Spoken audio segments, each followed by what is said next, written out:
I've seen videos, I've seen pictures. Nothing's blocked. No. Nothing's blurred. I haven't seen anything blurred. Meet Grace, Lucy, Shani and Julia. If your search for self-harm, you were then suddenly guided to how to commit suicide, how to hang yourself, how to tie a noose. Horrified by Molly's story and spurred into action, though their own families haven't been affected.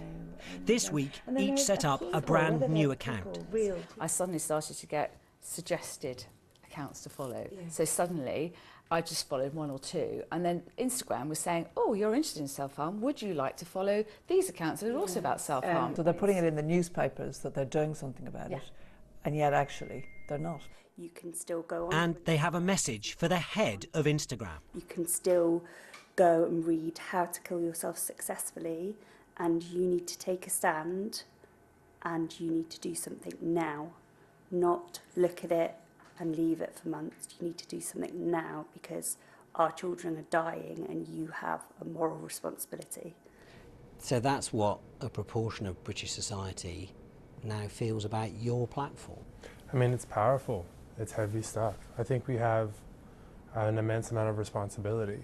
I think that it's clear that we are not yet where we need to be on the issues of self-harm and suicide. Because the concern from, I think, some of those mothers and others is that, in effect, Instagram, in the words of Molly Russell's father, has been monetising misery. We're not looking to monetize misery. We look to connect people with the friends and the interests that they love and care about. We think that we create a lot of good in the world, and we were not as focused as we should have been on the risks that came along with connecting so many people. But moving forward, actually, we're going to change our policy to not allow any graphic images of self-harm, whether or not it's admission or promotion. So you're going to take all self-harm images off of Instagram?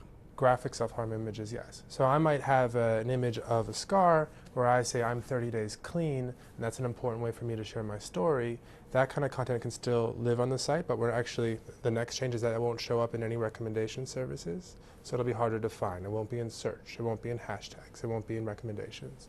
But graphic imagery, we're going to take off Instagram entirely. That's going to take some time, but we're committed to doing it. So in 6 months' time, if we go back to these mothers, get them to look again, and they find similar content, will you resign? In 6 months' time, if it's as easy for them to find problematic content as they have, then I will have done a poor job at living up to my responsibility. And will you resign? I will certainly have a long thought about how well I'm doing in the role that I'm in. She said, if I get over 2,000 likes, I will cut myself on live feed. Any success won't be measured in the boardroom or even Parliament, but in homes and by families across the UK. Angus Crawford, BBC News.